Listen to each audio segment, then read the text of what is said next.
எல்லோருக்கும் நமஸ்காரம். Welcome to cook with சியா. இன்னைக்கு பார்க்க போற ரெசிபி என்னன்னா உருளைக்கிழங்கு பஜ்ஜி. ஈஸியான முறையில டேஸ்டா எப்படி பண்றதுன்னு பார்க்கலாம். வாங்க வீடியோக்குள்ள போலாம். உருளைக்கிழங்கு பஜ்ஜிக்கு தேவையான பொருட்களை பார்த்துடலாங்க. உருளைக்கிழங்கு ஒரு 3 எடுத்து தோலை சீவிட்டு இது மாதிரி சீவி வச்சுக்கோங்க. கடலை மாவு 2 டம்ளரு, அரிசி மாவு 1 டம்ளரு. எந்த டம்ளர்ல கடலை மாவு எடுக்கிறீங்களோ அதில் 1 டம்ளர் அரிசி மாவு எடுத்துக்கோங்க. மைதா மாவு 2 டேபிள் ஸ்பூனு, மிளகாய்த்தூள் ஒரு 2 டேபிள் ஸ்பூனு. வாங்க எப்படி செய்யறதுன்னு பார்த்துடலாம். ஃபர்ஸ்ட் கடலை மாவும் அரிசி மாவும் மிக்ஸ் பண்ணிக்கலாங்க. இது அரிசி மாவு, மிளகாய்த்தூள், மைதா, தேவையான அளவு உப்பு ஒரு 3/4 டேபிள் ஸ்பூன்,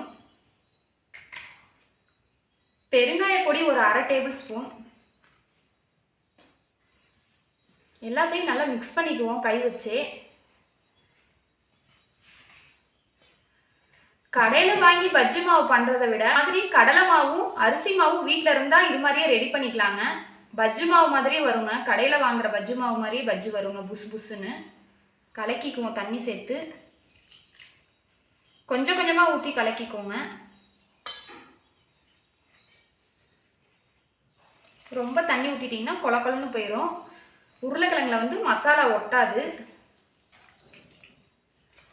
மாவு பிசைஞ்சிட்டு ஊரெல்லாம் வைக்க தேவையில்லைங்க. உடனே பஜ்ஜி போட்டு எடுத்துடலாம்.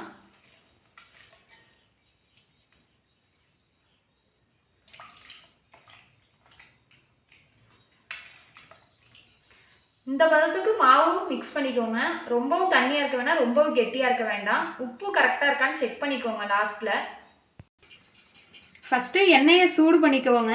எண்ணெய் தேவையான அளவு ஊற்றிக்கோங்க. ரொம்பவும் கம்மியாக ஊற்றிடாதீங்க. எண்ணெய் நல்லா காஞ்சிருச்சுங்க. இப்போ உருளைக்கிழங்கு அதில் எண்ணெயில் போட்டு எடுத்துருவோம். பாருங்க, ஒரு 4-5 இது எடுத்து இதில் போட்டுக்கோங்க. பீஸை இந்த மாதிரி எடுத்து சைடில் இந்த மாதிரி இதுன்னு விட்டு போடுங்க. லைட்டாக அடுப்பை லோ ஃப்ளேம்லேயே வச்சுக்கோங்க. ரொம்ப ஹையாக வச்சிங்கன்னா கருகிரும் பஜ்ஜி.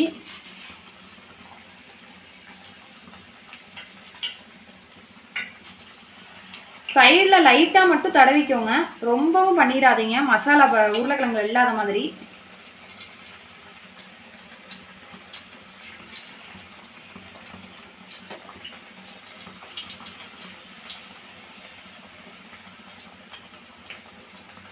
லைட்டாக செவந்ததுமே எடுங்க. ரொம்ப கருக விடாதீங்க.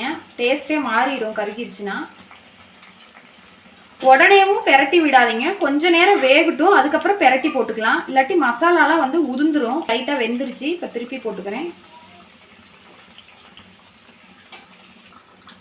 செவந்துருச்சுங்க. இந்த அளவுக்கு செவந்தா போதும். இப்போ எடுத்துடலாம்.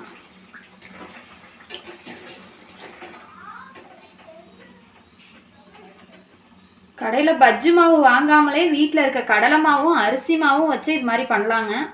இங்கே பாருங்கள், பஜ்ஜி பாருங்கள் எவ்வளோ சாஃப்டாக உப்பி எண்ணெயே இழுக்காமல் வந்திருக்கு. உங்கள் வீட்டில் நீங்களும் ஆனால் பஜ்ஜி பண்ணியிருப்பீங்க. எண்ணெய் இழுக்குன்னு சொல்லிட்டு வீட்டில் இருக்கவங்க சாப்பிடாம இருப்பாங்க. நான் சொன்ன மெத்தடில் பண்ணி பாருங்கள். கண்டிப்பாக எண்ணெயே இழுக்காது. எல்லாருமே நல்லா விரும்பி சாப்பிடுவாங்க. ஹோட்டல் டேஸ்ட்டில் இருக்கும். அவ்வளோதாங்க, உருளைக்கிழங்கு பஜ்ஜி ரெடி ஆயிடுச்சு. உங்கள் வீட்லேயும் கண்டிப்பாக ட்ரை பண்ணி பாருங்கள்.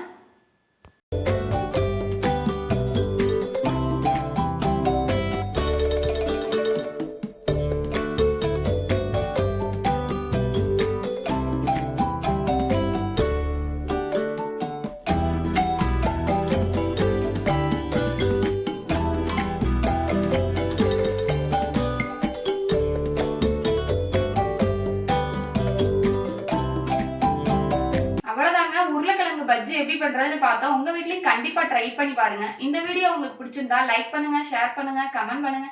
மறக்காம சப்ஸ்கிரைப் பண்ணிருங்க. பக்கத்துல இருக்க பெல் பட்டனையும் கிளிக் பண்ணிருங்க. Okay, bye friends.